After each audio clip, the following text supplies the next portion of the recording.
No sé si alguna vez has escuchado la frase perder el norte, perder el norte. Esta tiene su origen en la navegación antigua.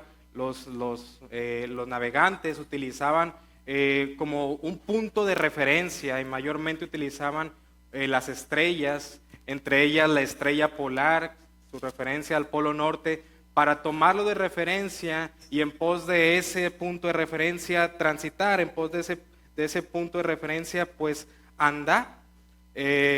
Más adelante, si alguien perdía el norte, si alguien perdía ese punto de referencia, se encontraba en una situación de desorientación, sin saber hacia dónde dirigirse, pues ya perdí mi punto de referencia, ¿a dónde me muevo?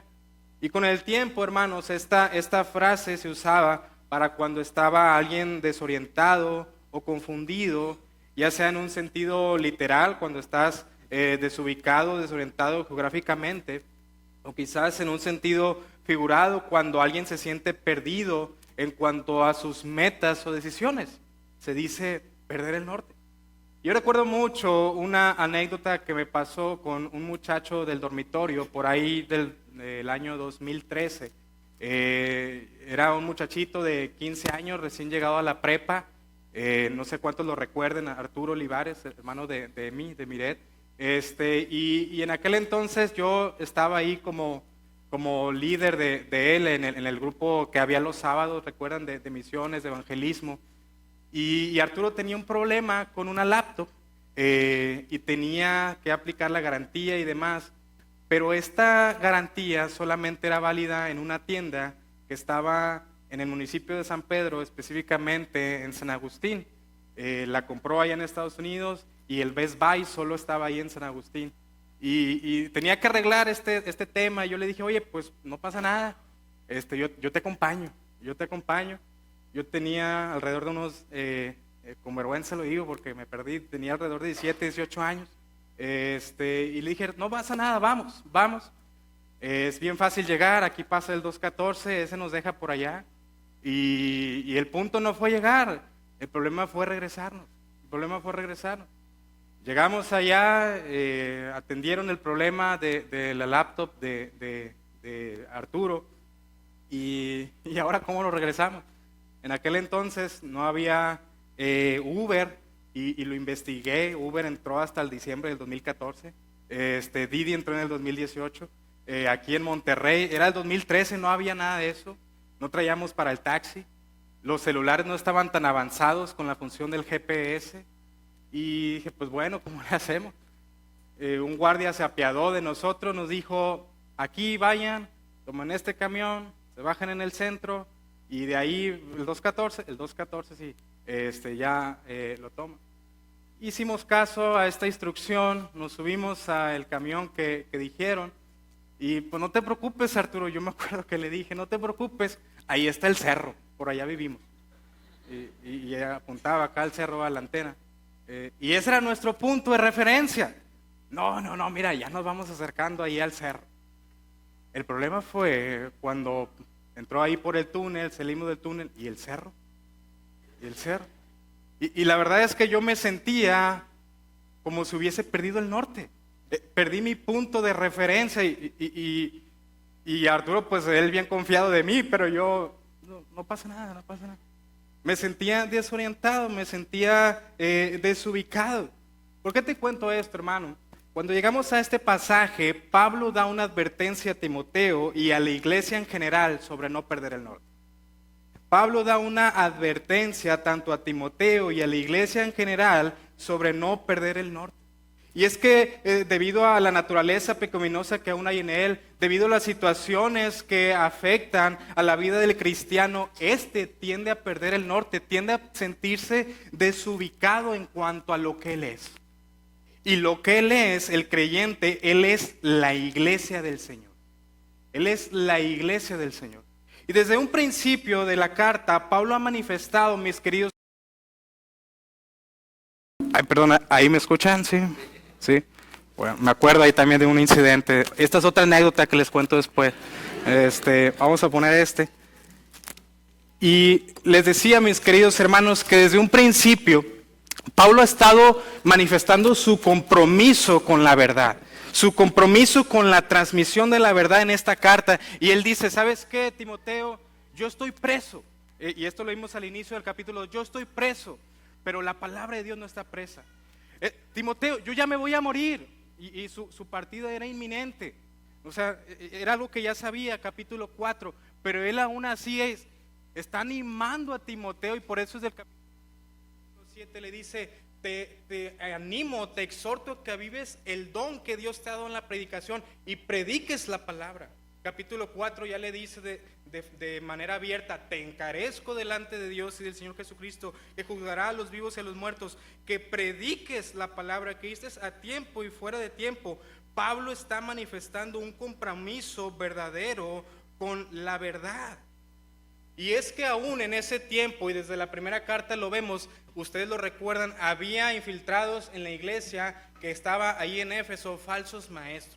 Y estos falsos maestros estaban impregnando sus falsas enseñanzas de tal manera que dice ahí el versículo 18 que vimos la semana pasada, están trastornando la fe de algunos.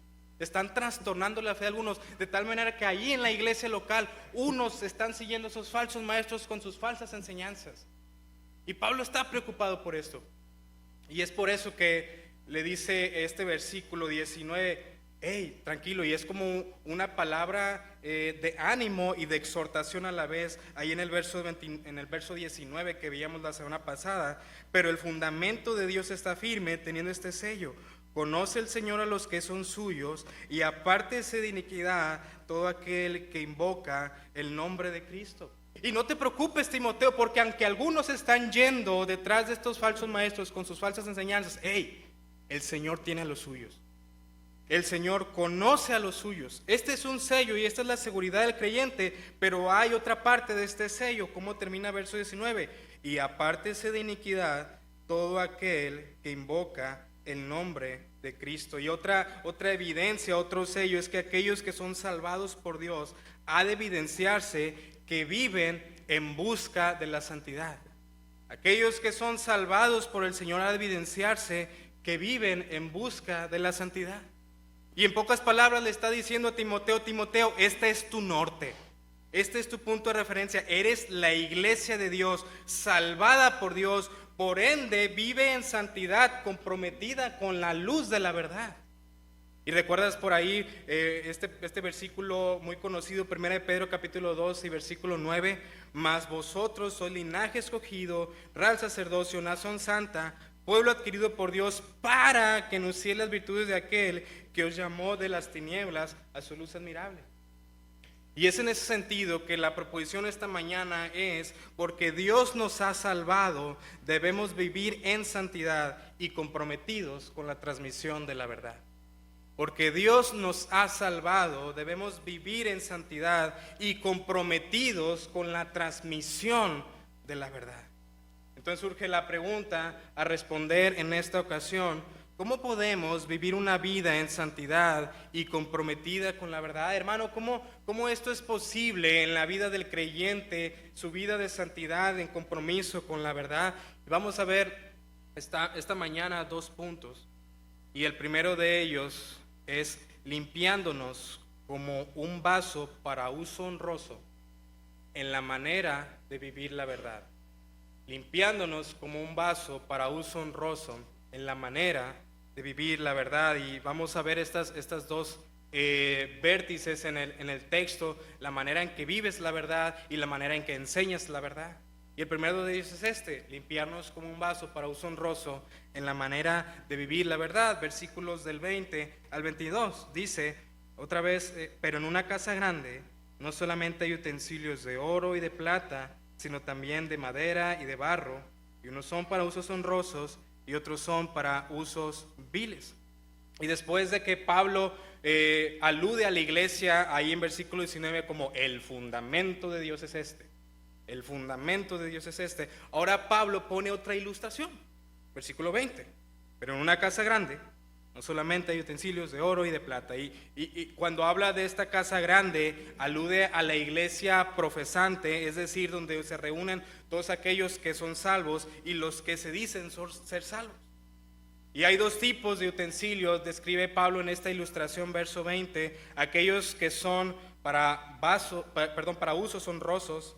En otras versiones hay utensilios, como lo vimos ahí en el grupo pequeño, hace referencia a vasos. Unos son vasos de oro, plata, otros son vasos de barro, de madera, y unos son para usos honrosos y otros para usos viles. Y yo creo que todos extendemos esta ilustración de los utensilios, ¿no? Tenemos ahí de repente en casa un evento importante, y se va a celebrar algo, quizás la cena de fin de año, quizás la cena de Navidad, y sacas la vajilla ahí que te regalaron cuando te casaste, ¿va? Y ahí la pones en la mesa.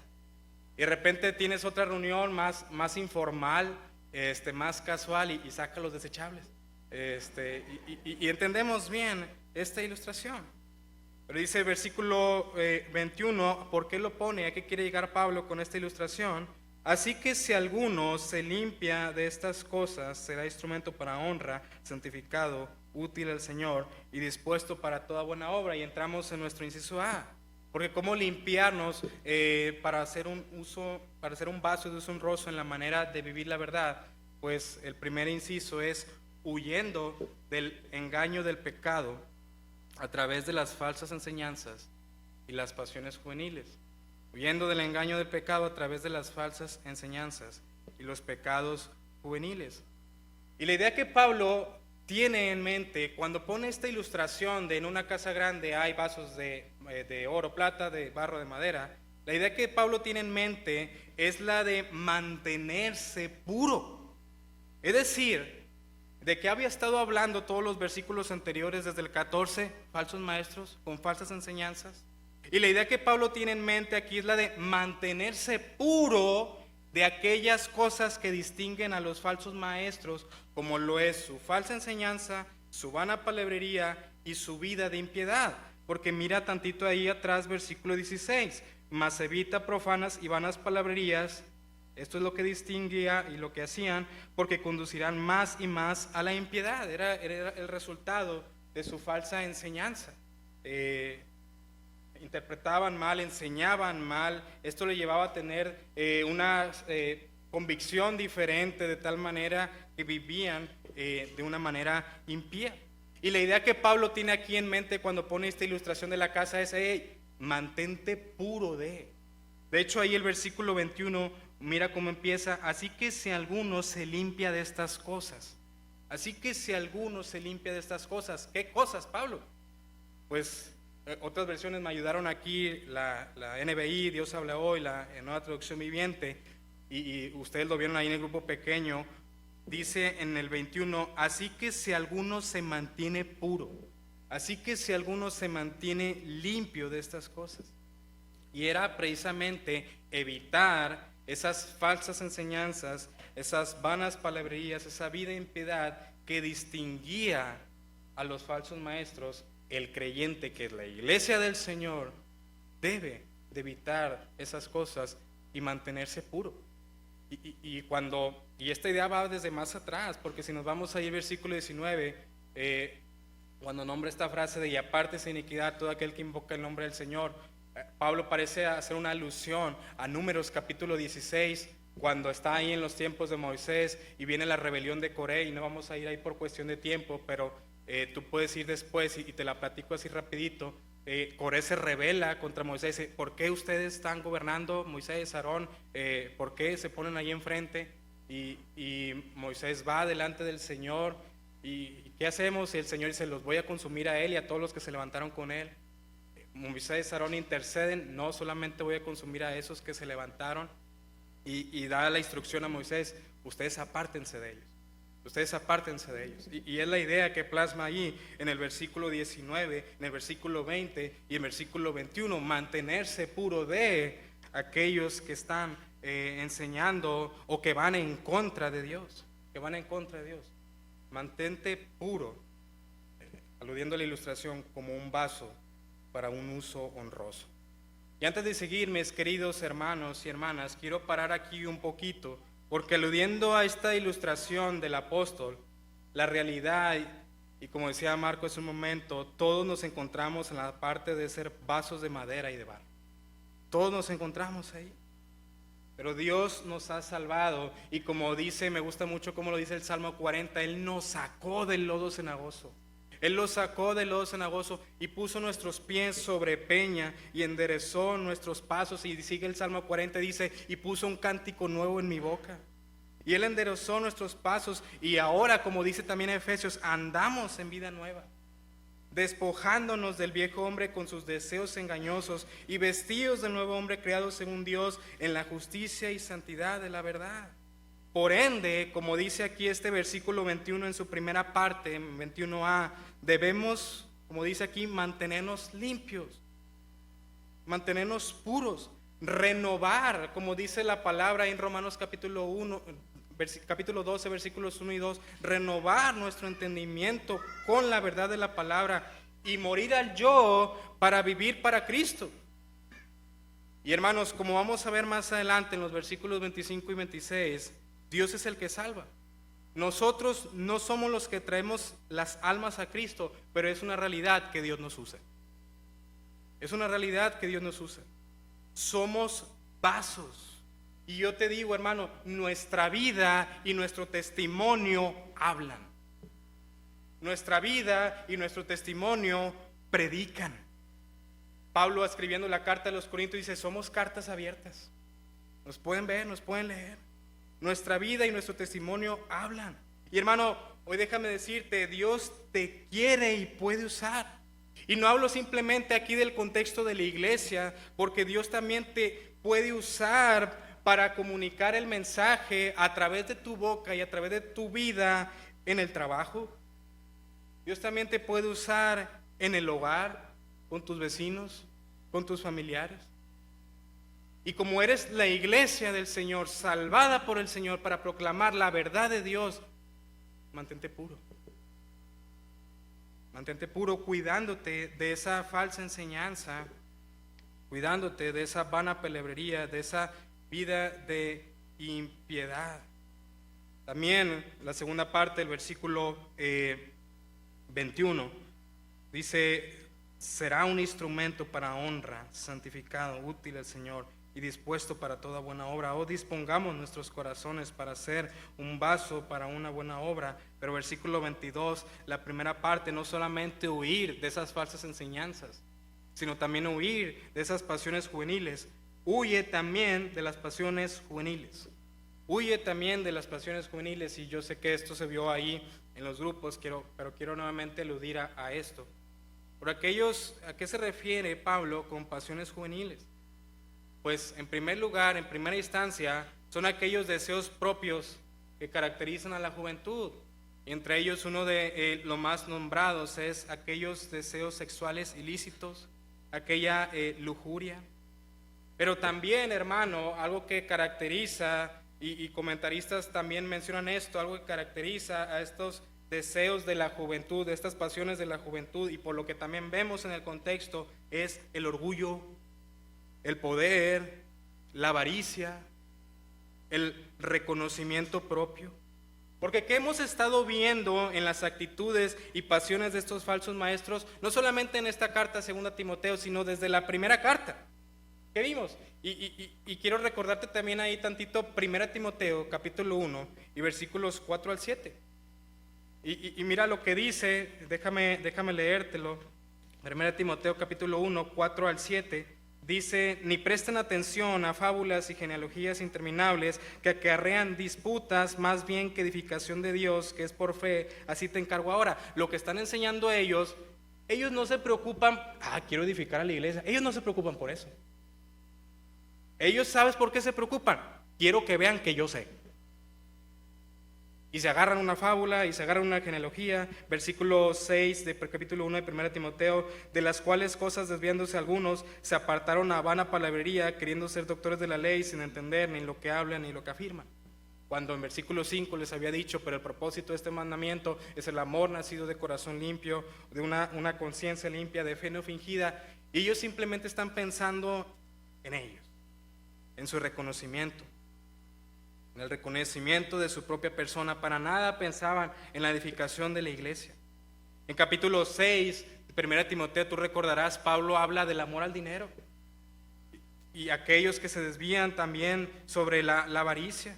En 2 de Timoteo, ya entrando en esta carta, a partir del versículo 14, vemos en estos falsos maestros una actitud pleitista, argumentativa, malintencionada para ganar un debate o plática aludiendo a su propio ego, a su propio orgullo. Y hermanos, esta era una realidad que Timoteo tenía que estar cuidándose, no solo de la inmoralidad sexual como lo aborda las pasiones juveniles, sino también de todas estas cosas como la fama, el poder, el orgullo, la avaricia que estaban latentes en el pastorado. Y por algo Pablo le dice estas cosas a Timoteo, porque no estaba exento de esto, así como tampoco lo estamos nosotros. Porque si tú ves versículo 19, sí ciertamente pensamos que es un pasaje solo para los pastores, pero también esto es para toda la iglesia. Porque es aquel que invoca el nombre del Señor, apártese de iniquidad. Y de hecho, mis queridos hermanos, no importa la edad que tengas, estas pasiones siempre están surgiendo. La realidad es que de este lado de la eternidad nunca termina la tentación a pecar. De hecho, Timoteo tenía alrededor de 40 años cuando Pablo le escribe esta carta. Quizás en aquel entonces todavía 40 se consideraba joven, pero tenía alrededor de 40 años cuando se le escribe esta carta, y me llama la atención que Pablo le dice, huye, ahí en 22, huye. Y esto es interesante porque no le dice, hazle frente ahí a estas cosas. No. Dice, huye de estas pasiones. Y la palabra ahí en el idioma original es fuego, de donde da la idea de fugarse, de darse la fuga, de esquivar, de evitar, si es posible, de sacarle la vuelta a esto. Porque si pasaba por ahí Timoteo, es probable que se quemaría.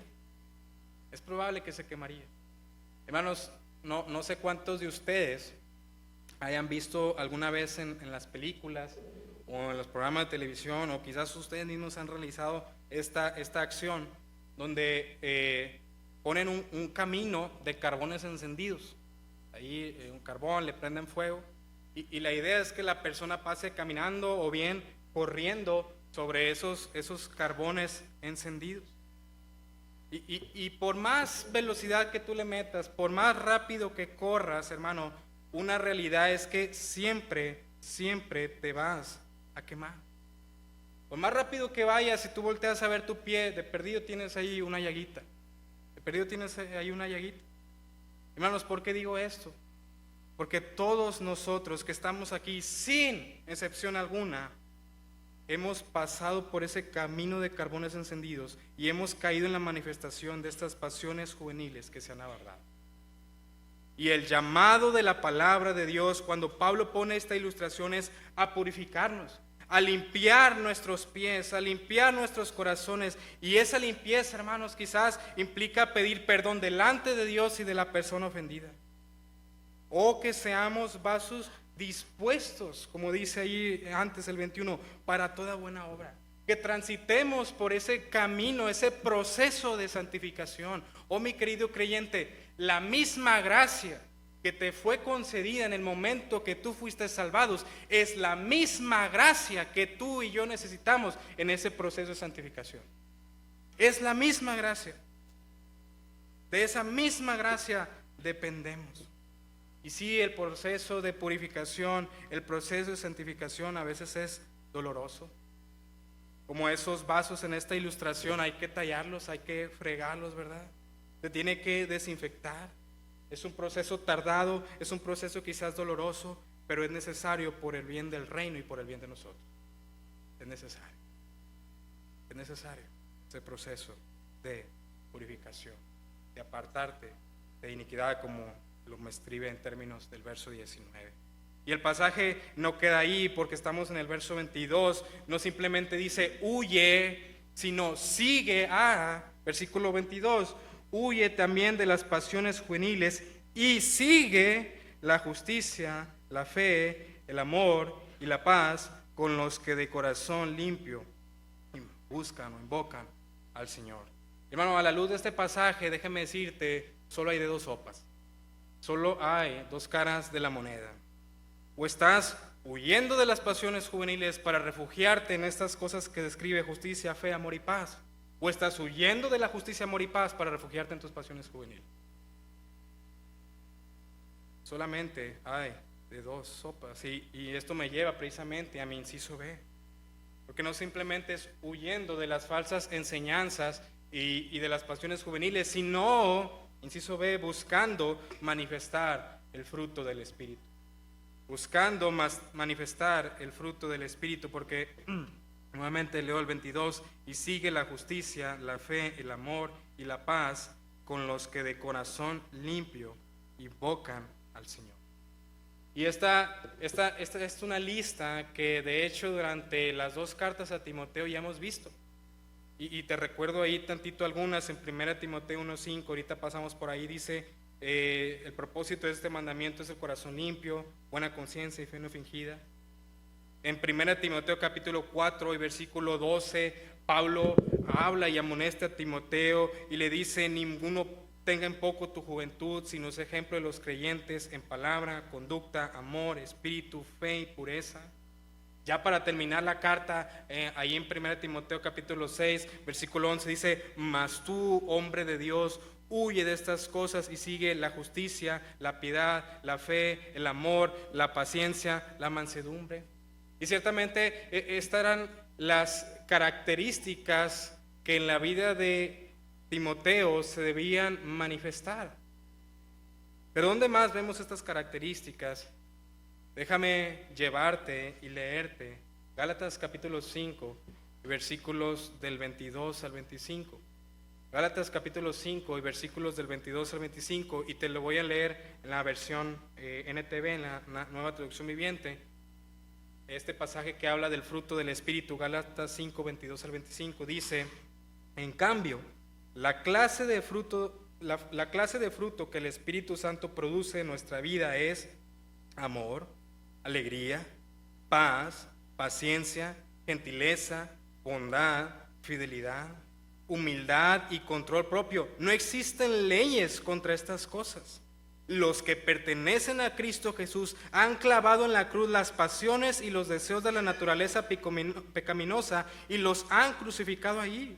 Ya que vivimos por el Espíritu, sigamos la guía del Espíritu en cada aspecto de nuestra vida. Ya que vivimos por el Espíritu, termina Gálatas 5:25, andemos por el Espíritu.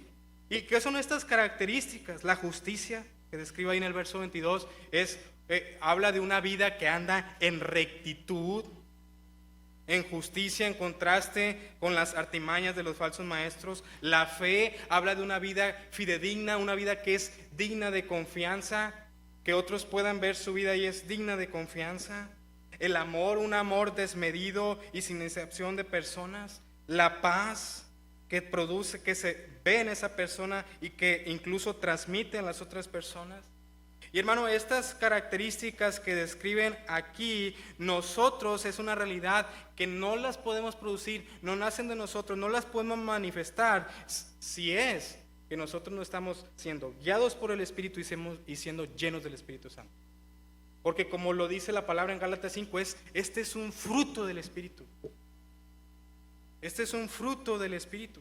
Y por eso nombraba este inciso de esta manera, manifestando el fruto del Espíritu, porque estas características que deben de evidenciarse en Timoteo, en la vida del pastor y en la vida de la iglesia, son resultados de andar en el Espíritu. Son resultados de ser llenos del Espíritu Santo. Y acerca de este tema de ser llenos del Espíritu Santo, citó una referencia a MacArthur y dice de esta manera: en la medida en que los creyentes vivamos todo el tiempo bajo la influencia del Espíritu, al permitir que la palabra de Dios nos controle, es que podemos llevar una vida pura donde confesemos nuestros pecados, muramos al yo y rendirnos a su voluntad y depender de su poder en todas las cosas. Y luego continúa y dice, ser lleno del Espíritu Santo significa vivir en la presencia consciente del Señor Jesucristo y permitir que su mente, por medio de la palabra, domina todo lo que se piensa y se hace. Y ahí en Efesios capítulo 5 encontramos de hecho esta exhortación de Pablo, y la encontramos, es interesante, justo antes de hablar de las relaciones del esposo con la esposa, del padre con los hijos, del empleado con el trabajador. Antes de todas estas relaciones dice: no os embriaguéis con vino, en lo cual hay disolución, antes bien sed llenos del Espíritu Santo. Llenos del Espíritu Santo. Llenos de Él. Y entonces, mis queridos hermanos, tú y yo tenemos un compromiso con la verdad para dejar que ésta nos enseñe y nos moldee. Mira, tú y yo estamos llamados a proclamar la verdad, pero la misma verdad que proclamamos es la misma verdad que nosotros tenemos que creer y vivir, es la misma verdad que nosotros tenemos que dejar que nos moldee. Tenemos un compromiso de limpiarnos como un vaso para un uso honroso, en la manera en que vivimos la verdad, y tenemos un compromiso con ella. Y quisiera llevarte una vuelta más adelante ahí a 2 Timoteo capítulo 3, este pasaje que se va a enseñar después. 3:16, pasaje muy bonito y muy conocido. Toda la escritura es inspirada por Dios. Y mira qué dice, hermano. ¿Y es útil para qué? Para redarguir, para corregir, para instruir en justicia. Y viene un fin. 17, ¿a fin de qué? Sea qué, perfecto, enteramente preparado para toda buena obra. En la NTV 16:17 dice: nos corrige cuando estamos equivocados y nos enseña a hacer lo correcto. Dios la usa para preparar y capacitar a su pueblo para que haga toda buena obra. Y tú y yo tenemos un compromiso con él. Tenemos un compromiso con esto. Porque la realidad es que desde Génesis 3, el problema es siempre el mismo, el pecado. No le llamemos descuido, no le llamemos ignorancia, no le llamemos imprudencia. El problema es nuestro pecado. El problema es nuestra concupiscencia pecaminosa. Pero déjame decirte también, la solución es la misma, el poder bendito de Cristo expresado a través de la Escritura. Y es lo que tú y yo necesitamos. Tú y yo tenemos un compromiso con ella, no solo a predicarla, sino también para vivirla. Hoy en la mañana escuchaba uno de los últimos sermones, ahorita que decía el pastor Molina, del pastor Julio. Y precisamente en 2 Timoteo capítulo 4, versículos 1 al 8, predica y practica la verdad. Y estamos llamados, hermanos, a predicar la verdad, pero también a vivir la verdad. Tenemos un compromiso con la verdad. La verdad que fuimos instruidos, la verdad que nosotros mismos hemos enseñado. Oh Dios, permítenos vivir tu verdad. En Hebreos capítulo 4 y del capítulo 3, el autor de Hebreos está tratando un problema, y es la dureza del corazón del pueblo, y pone de ejemplo al pueblo en los tiempos de Moisés, en los tiempos de Josué, y dice: ellos son duros de servir y no querían oír la voz. Y es el mismo problema que está pasando el autor de Hebreos con los hebreos.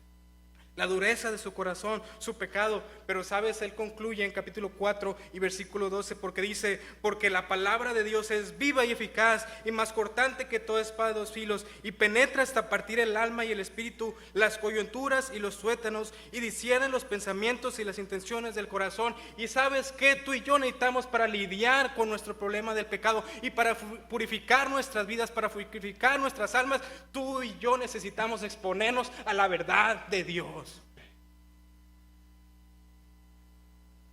Tú y yo necesitamos exponernos a la verdad de Dios. Y hermano, entonces en esta hora te pregunto: ¿qué tanto te estás exponiendo a la verdad de Dios? ¿Qué tanto estás meditando en ella? ¿Qué tanto pides a Dios que esta en verdad te marque en una actitud de oración? Señor, háblame. Yo no quiero subrayar mi Biblia solamente, yo quiero que esta me subraye a mí. ¿Cómo está tu exposición a las Escrituras? Ahí en lo recóndito, en la comunión personal, ahí en lo secreto, es donde se vive, es donde se empieza el proceso de transformación, es donde se empieza el proceso de purificación. Es ahí, es ahí. Y todos estamos llamados a eso. Pastores, pero no solamente ellos, tú y yo también, porque somos la iglesia del Señor. Somos la iglesia del Señor. Pero también déjame preguntarte, hermano, ¿cómo están tus relaciones con otros creyentes? ¿Cómo están tus relaciones con otros creyentes? Porque volviendo a nuestro pasaje central en 2 Timoteo capítulo 2, versículo 22, termina: sigue la justicia, la fe, el amor, la paz, con los que de corazón limpio invocan al Señor. Con los que de corazón limpio invocan al Señor. Hermano, ¿cómo están tus relaciones con otros creyentes? El versículo 22 termina diciendo que sigas estas cosas, que disfrutes el compañerismo. Otras versiones dicen que disfrutes el compañerismo con los que de corazón limpio invocan al Señor. Y hermano, es importante caminar con otros, adorar con otros. Escucha, rendir cuentas con otros. No somos islas. En la vida cristiana, hermano, no hay llaneros solitarios. No puedes solo. No puedes solo. Dios ha provisto, hermano, un medio de gracia tan enorme y tan vasto como es la iglesia. Dios ha provisto hermanos maduros en la fe.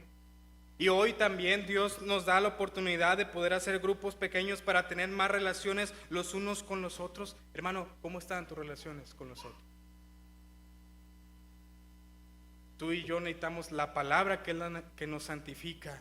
Santifícalos en tu verdad, tu palabra es verdad, el Señor Jesucristo. Pero también necesitamos lidiar, relacionarnos con otro, hierro con hierro. El Señor Jesucristo oró en esa oración intercesora antes de ir a la cruz y pide por los discípulos y dice: Señor, que ellos sean uno, como tú y yo somos uno. Hablando acerca de esa unidad que se debe de vivir en el cuerpo de creyentes, que es la iglesia de Dios. Hermano, no podemos vivir vidas piadosas, vidas santas, vidas como un vaso dispuesto para buena obra, si no estamos yendo sinceramente a su palabra y si no estamos caminando con otros. No podemos limpiarnos solos. Necesitamos de Dios y el poder de su palabra. Y a su vez caminar con otro, que otro me ayude. Y a su vez yo también, en la medida de lo posible, que Dios me va transformando, me va guiando, también yo ayudar a otro.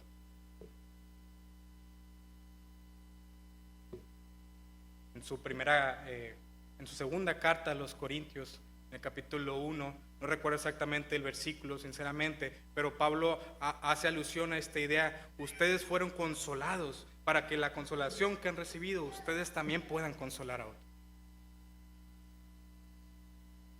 Estamos llamados a vivir la verdad, tenemos un compromiso con la verdad. Y una vez que Pablo ha abordado estos aspectos que tienen que ver con la vida y la conducta del creyente, como es huye de las pasiones juveniles, siguiendo justicia, fe, amor, paz, ahora alude a actitudes en la manera de enseñar y exhortar la palabra. Y no solamente porque Dios nos ha salvado, debemos vivir en santidad y comprometidos con la verdad. Uno, limpiándonos como un vaso para uso honroso en la manera de vivir la palabra. Pero llegamos al punto 2, purificando nuestras actitudes como buen siervo del Señor en la manera de enseñar la palabra, enseñar la verdad. Un aspecto fue la manera de vivir la palabra y el otro aspecto va a ser la manera de enseñar la palabra, la verdad. Versículo 23, y vamos al inciso A, renunciando a la contienda y el orgullo. Versículo 23, pero desecha las cuestiones necias e insensatas, sabiendo que engendran contiendas. renunciando a la contienda y el orgullo. Inciso A. Una característica a cuidarnos como de la manera de ser de los falsos maestros es su tendencia, como ya lo hemos visto desde el 14 en adelante, a la vana palabrería. Se agarraban de fábulas, se agarraban de genealogías, quizás tomaban un pasaje y lo sacaban fuera de contexto y hacían énfasis en esas cosas que no eran. Aludían más quizás a la ciencia y la filosofía que imperaba en aquel tiempo y dejaban a un lado buscar la edificación de los demás. Como ya lo vimos allí en 1 Timoteo capítulo 3 y versículo 7. Del 3 al 7 dice, ellos pues buscan un renombre para sí, queriendo ser doctores de la ley sin entender ni lo que hablan ni lo que dicen. 2 Timoteo 2, versículos 14 al 16, más atrasito, Pablo le dice esto a Timoteo, recuérdales esto, exhortándoles delante del Señor a que no contiendan sobre palabras, lo cual para nada aprovecha, sino que es, ¿sabes qué? Tú quieres edificar, no, esto es para perdición de los oyentes. Y entonces procura con diligencia presentarte a Dios aprobado, como obrero que no tiene de qué avergonzarse, que usa bien la palabra de verdad, mas evita profanas y vanas palabrillas, porque conducirán más y más a la impiedad. Y estos eran las actitudes que se veían en estos falsos maestros. Y se transmitían, dice, ¿te acuerdas ahí versículo 15, 16? Esta palabra carcome como un gangrena. Es decir, hermanos, que estos falsos maestros, ahí nuevamente 23, desechan las cuestiones necias e insensatas, sabiendo que engendran contiendas. Eran necios porque se les decían, no entendían, no querían, insensatos, no entendían. Y estos falsos maestros de los que habla Pablo, no solo aquí durante este pasaje, sino durante estas dos cartas de 1 y 2 Timoteo, en ellos había una actitud argumentativa, malintencionada, que solo buscaba ganar el debate para aludir a una posición, a un reconocimiento, quizás a sentirse bien consigo mismo. Y todo esto era motivado nada más, nada menos que por su orgullo. Por su orgullo. Queriendo tener renombre, queriendo ganar el debate, imponiendo mi opinión sobre el otro. No me importa escucharte, yo quiero que tú escuches lo que yo digo. Hermano, esto es interesante, porque los falsos maestros impregnaban este orgullo y esta contienda a todo aquel con el que exponían su tema. Y es una alarma no solo para los pastores a renunciar a estas prácticas, sino también a todo creyente. Porque hablemos del hogar. ¿Qué tal el hogar? Entre los esposos. De repente surge un tema a discutir como lo hay. Y hay un tema que discutir y en lugar de exponer argumentos que puedan hacer razonables tanto a la otra persona como yo entender los argumentos de la otra persona, ¿sabes qué? Ahí el tema a discutir entre los esposos se convierte en una pelea.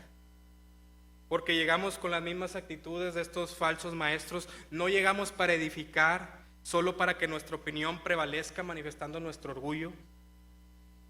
¿Qué tal con los hijos? ¿Qué tal con los hijos? Como padres tenemos y debemos la responsabilidad de enseñar a nuestros hijos, y parte de esa enseñanza implica la disciplina. Pero más que ser esa enseñanza y disciplina en amor y con mansedumbre, como lo veremos en el siguiente inciso, esto se convierte en una pelea de poderes como padres, que si soy tu padre y si hago lo que yo digo.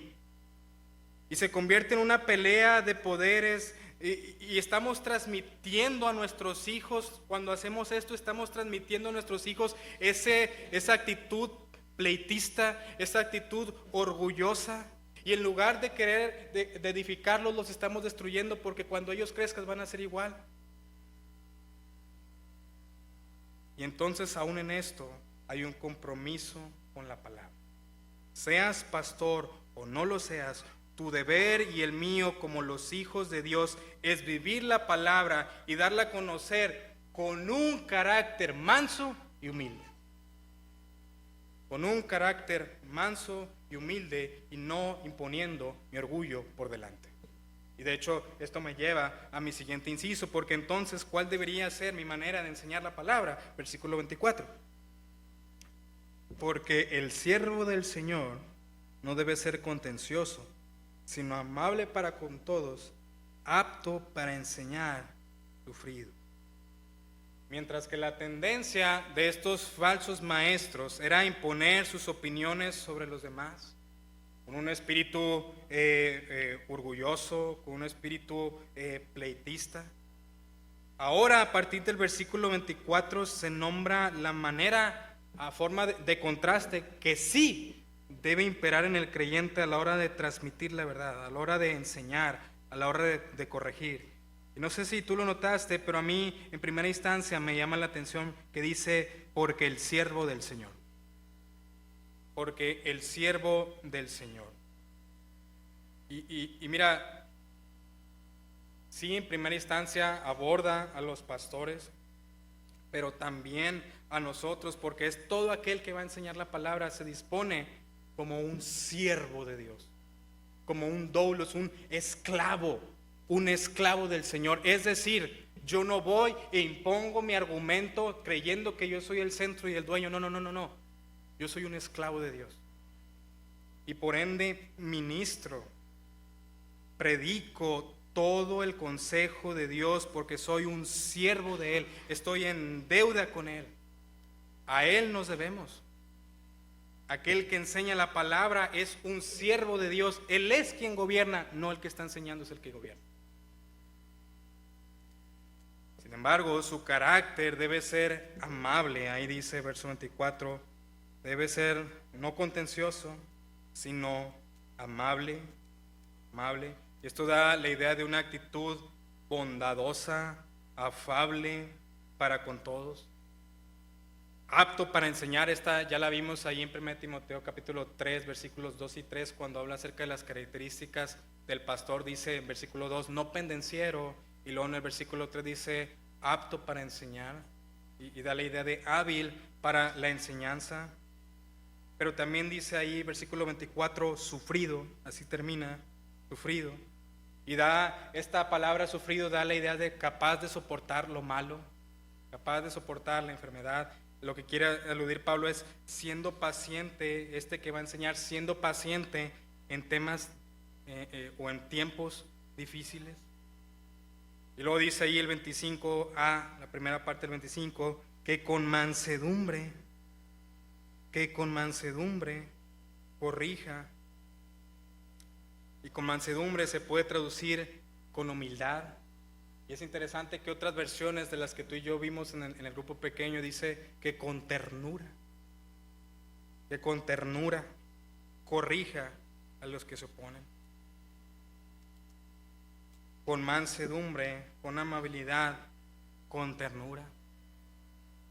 Hermanos, sí es un hecho que Timoteo debe tener amabilidad y paciencia, pero esto no significa que nunca debe confrontar a los que necesitan ser confrontados. Pero esa confrontación debe hacerse con mansedumbre, con un carácter afable de alguien, escucha esto, de alguien que a su vez ha sido corregido e instruido por Dios. Hermano, y aquí me tengo tantito y rápidamente una aplicación. Oremos por nuestros pastores, oremos por nuestros líderes, porque no es fácil. Que Dios les llene de sabiduría, que Dios les llene de un carácter noble, afable, que con mansedumbre enseñen, corrijan y transmitan la verdad. Pero al pensar en este versículo, no podemos dejar de pasar por alto esa imagen que dice el siervo del Señor, el siervo del Señor. Y yo me remonto a Isaías capítulo 42 y quiero que te vayas tantito conmigo ahí. Porque mira el carácter del siervo por excelencia. Isaías capítulo 42, versículos 1 al 3. Profeta Isaías profetizando acerca del que será el siervo de nuestro Cristo. Como también Marco dice, aquí mi siervo. Y dice Isaías 42 y versículos 1 al 3, mira, quiero que mire su carácter. He aquí mi siervo, yo le sostendré, mi escogido, en quien mi alma tiene contentamiento. He puesto sobre él mi espíritu, él traerá justicia a las naciones. Wow. Él traerá justicia a las naciones, pero no solamente se queda ahí. ¿Cómo va a ser justicia? Porque mira, tú y yo queremos sangre, y esa es nuestra naturaleza. Versículo 2. No gritará ni alzará su voz, ni la hará oír en las calles. 3. No quebrará la caña cascada, ni apagará el pábilo que humeare. Por medio de la verdad. ¿Por medio de qué? De la verdad traerá justicia. Tú y yo tenemos un compromiso con la verdad. Pero mira el carácter del siervo. Esa caña cascada.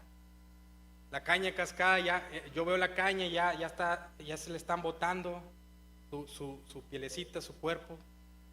Ya no sirve más esta caña, la tiro. El pábilo que humea ya está sacando el humito, ya para qué lo quiero, ya se va a acabar. Y dice acerca de la actitud del siervo, él no va a desechar la caña cascada. El pábilo que humeare, no lo pagará. Porque él va a tener misericordia, y con su misericordia y verdad hará justicia. Este es el carácter del siervo del Señor, que alude también aquí en 2 Timoteo. Había quienes se oponían, pero el siervo del Señor debe ser amable con ellos, predicando con su vida y con su boca. Llegamos a lo último, por si quizás Dios les puede salvar. Predicando, y me acuerdo mucho de Hechos 16. Pablo, Silas, quizás Timoteo mismo, Lucas, fueron encarcelados en Filipos. ¿Te acuerdas, hermanos, la escena? Cuando van a formar la iglesia ahí, llegan a casa de Lidia, y después viene un alboroto, los meten en la cárcel, y el carcelero los metió hasta el fin en el calabozo, les amarró sus pies en el cepo, les dio de latigazos rasgándoles sus ropas. Luego vino la crisis, ¿te acuerdas? Un temblor, el Señor usaría, y el carcelero estuvo a punto de matarse. ¿Quién estuvo ahí para hablarle de Cristo? Quizás los mismos que él puso en la cárcel, quizás los mismos que él azotó. Pero estos no se negaron y, pues mátate, tú ya me pegaste, mátate. No. Con humildad, con amor y pasión, le hablaron de Cristo a este carcelero, y él fue salvo junto con toda su familia. De hecho, quien está escribiendo esta carta a Pablo, él mismo lo experimentó. ¿Te acuerdas que era Pablo? Saulo de Tarso, que perseguía a la iglesia de Dios, Yo estoy en contra de todos aquellos que invocan el nombre de Cristo, aquellos que se dicen del camino. ¿Y te acuerdas ahí la escena en Hechos capítulo 9? Se cae de ese burrito y se escucha esa voz: Saulo, Saulo, ¿por qué persigues a la iglesia? No, ¿qué se escucha? ¿Por qué me persigues? Tú estabas contra mí, pero yo con misericordia te he salvado, y te usaré. Y ese es el carácter del cielo. Yo esta misma carta, y perdóname esta última referencia, tú ves el libro de Hechos, y en los viajes misioneros ves que hubo una división, una discrepancia entre Pablo y Marcos. Y bueno, pues yo me voy acá con Silas, allá vete tú con Bernabé. Cuando se termina esta carta, Pablo dice: tráeme a Marcos, porque me es útil para el evangelio. Oh hermanos, en la verdad del evangelio, en la palabra de Dios, vemos manifestada la justicia, la corrección, pero también la gracia y la restauración. Y eso nos lleva a nuestro último inciso, confiando. ¿Cómo debe purificar el siervo del Señor estas actitudes a la hora de enseñar la palabra, renunciando a la contienda y el orgullo, manifestando un carácter manso, inciso C y último, confiando en la obra salvadora de Dios, versículos 25 y 26, que con mansedumbre corrija a los que se oponen, por si quizás Dios les conceda que se arrepienten para conocer la verdad y escapen del lazo del diablo en que están cautivos a la voluntad de Él. Y Pablo ha manifestado esa preocupación en la manera en que Timoteo debe lidiar con aquellos que se oponen. Es con bondad, Timoteo, es con paciencia, con gentileza, pero aún todo lo que hagas, déjame decirte, el resto es el fruto del Espíritu Santo. Y cuando habla aquí de versículo 25, que con mansedumbre corrija a aquellos que se oponen podían ser estos falsos maestros o bien aquellos que cayeron en las enseñanzas de estos falsos maestros. Y nota que desde el versículo 23 en adelante la actitud es cómo el siervo debe de enseñar la palabra, pero al final de cuentas de quien es la obra de salvación es de Dios. A nosotros, mis hermanos, no nos corresponde salvar a las personas. No es nuestra preparación, no es nuestra elocuencia, no es nuestro esfuerzo. Dios es el único que salva, pero sí nos corresponde a nosotros como vasos estar dispuestos para toda buena obra. Y yo he escuchado de padres que están preocupados por la salvación de sus hijos. Yo mismo estoy preocupado por la salvación de mis hijas, y así acerca de la familia, acerca de vecinos, acerca de amigos, acerca de hermanos en la sangre. Pero hermanos, déjame decirte, la salvación es del Señor. A nosotros nos corresponde limpiarnos. A nosotros nos corresponde servir a Dios con nuestras palabras, con nuestra forma de vivir. Pero otra vez, es una realidad que no depende de nosotros, sino del Señor. Y si Él nos quiere usar, adelante. Solo en sus manos. Alguien decía ahí en el grupo ahí con nosotros, solo en sus manos somos instrumentos útiles, solo en sus manos. Y el apóstol Pablo hace una referencia en 2 Timoteo capítulo 4, 2 Corintios capítulo 4, verso 7, y dice, pero tenemos este tesoro, refiriéndose a la proclamación del evangelio. Dice, pero tenemos este tesoro en vasos de barro, para que la excelencia del poder sea de Dios y no de nosotros. Y Pablo va a ir a predicar el evangelio a los Corintios, una ciudad difícil. Pero dice, pero tenemos este tesoro, esta verdad de Dios, este tesoro es el evangelio. Y yo soy simplemente una vasija de barro cocido, que es para un uso vil quizás. Pero eso no importa, porque el poder es de Dios. Hermanos, yo cuando veo la carta 2 Timoteo, veo un Pablo que está comprometido con la transmisión de la verdad. ¿Y por qué digo esto? Porque yo veo toda la carta y te animo a leerla nuevamente y de una sola sentada. Y yo veo a Pablo tan comprometido con la transmisión de la verdad. Y lo veo comprometido ante la oposición y la aflicción. Y va a aparecer tantito en pantalla. Ante la oposición y la aflicción. Ahí con Nerón, con la en la cárcel. Está animando a otros a predicar. Está cuidando el mensaje de Dios y quiere que se transmita correctamente. ¿Te acuerdas? Que sean idóneos para enseñar también a otros. Preséntate como un obrero aprobado que traza bien la palabra de edad. Está cuidando. Está queriendo ser moldeado por la verdad que transmite. Timoteo 3:17, 2 Timoteo 3:17, lo que leímos, dice que esta es útil para perfeccionar al hombre para toda buena obra. Quiere ser moldeado por ella, está apreciándola a punto de morir, porque ya se va a morir, dice, ha acabado la carrera, ha peleado la batalla, pero dice también a Timoteo, tráeme los libros, y está apreciándola a punto de morir, está proclamándola en medio del juicio, cuando ahí al final de la carta dice, cuando fui llevado a la audiencia me dejaron, pero Dios estuvo conmigo para dar a proclamar la palabra, y está proclamándola en medio del juicio. Y yo va Pablo y yo me pregunto, Pablo, ¿qué fue lo que viste? ¿Qué fue lo que vio Pablo para estar tan comprometido con la verdad? ¿Qué fue lo que emocionó? ¿Qué fue lo que cautivó a Pablo para, a pesar de las circunstancias en las que se encontraba? ¡Hey, yo estoy preso, pero la palabra no, predícala! ¿Qué fue lo que cautivó? ¿Qué fue lo que conmocionó a Pablo para que él estuviera tan comprometido con esa verdad? Pues déjame decirte, él vio a la verdad misma, él vio a quien es la verdad, él vio a Jesucristo. Él vio que Pablo corría para otro lado, pero Dios lo salvó. Y por eso en 1 Timoteo dice, palabra fiel y digna de ser recibida por todos, que Cristo Jesús vino a salvar a los pecadores, y Él se identifica, de los cuales yo soy el primero.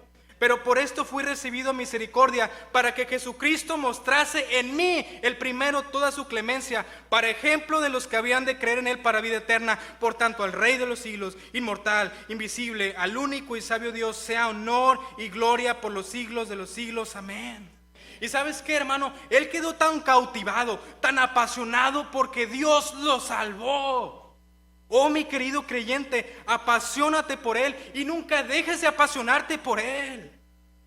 Oh, mi querida iglesia Genezaret, necesitamos apasionarnos por Jesús, porque estábamos muertos y Él nos dio vida, estábamos perdidos y Él nos halló, estábamos ciegos y Él nos hizo ver, estábamos condenados al infierno y ahora gozamos de un lugar celestial. Oh, mi querida iglesia, que nos apasionemos por Él, no por una conferencia, no por un predicador. Apasionate al mirar a Jesús en las Escrituras, al mirar su bella obra, a platicar con otros lo que Jesús ha hecho en tu vida y edificarnos mutuamente. Apasionate por Él.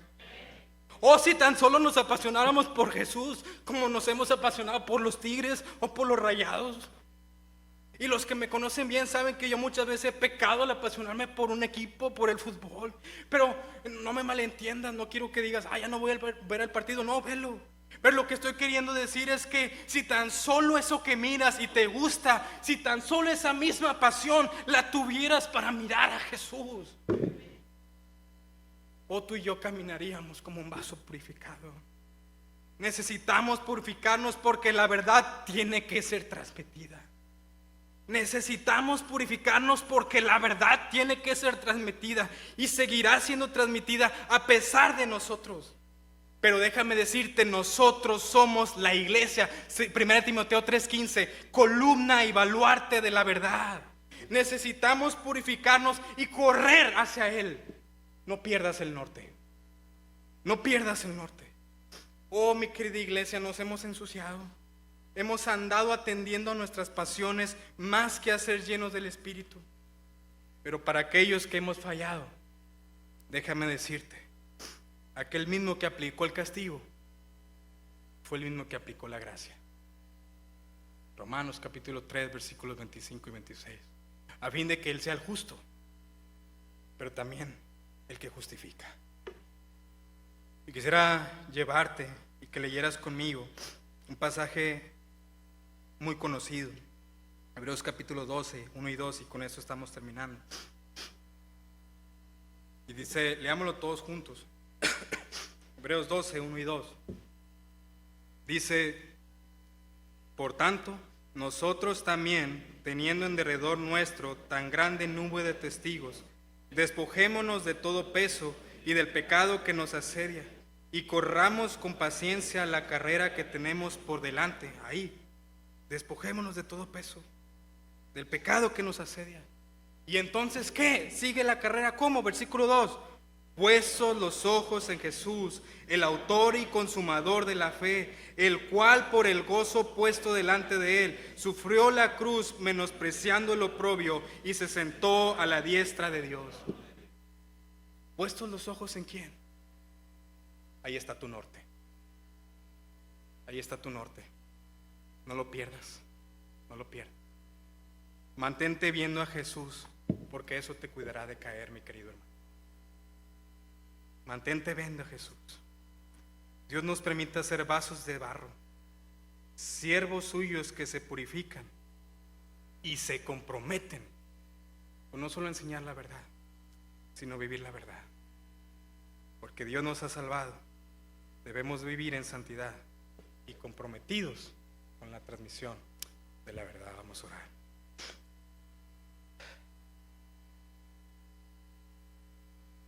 Padre, gracias por tu palabra, porque como dice 2 Timoteo 3:16 y 17, Toda la escritura es útil para instruir, para redarguir, para corregir, para enseñar el camino de justicia, a fin de que nosotros estemos preparados para toda buena obra como un buen vaso. Padre, hoy a la luz de tu palabra reconocemos nuestro error. A la luz de tu palabra reconocemos, y nadie está exento, nadie está exento de que nos hemos manchado. Pero hoy, Padre, queremos purificar nuestras almas.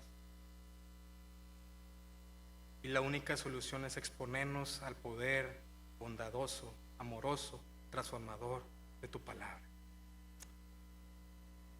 Desde lo íntimo, en el seno de nuestra relación contigo, desde el hogar, en nuestro trato con nuestra esposa, con nuestros hijos, con nuestros padres, etcétera, etcétera, pero también como iglesia. Ayúdanos a estar comprometidos con tu verdad, que la apreciemos, que la anhelemos. Hoy hemos fallado, Señor, pero gracias. Gracias porque tú eres el Señor de la iglesia y tú sigues purificando y transformando a tu iglesia y la llevas y la llevarás, Señor de gloria. Padre, hoy te damos las gracias porque tú no has dejado a tu iglesia.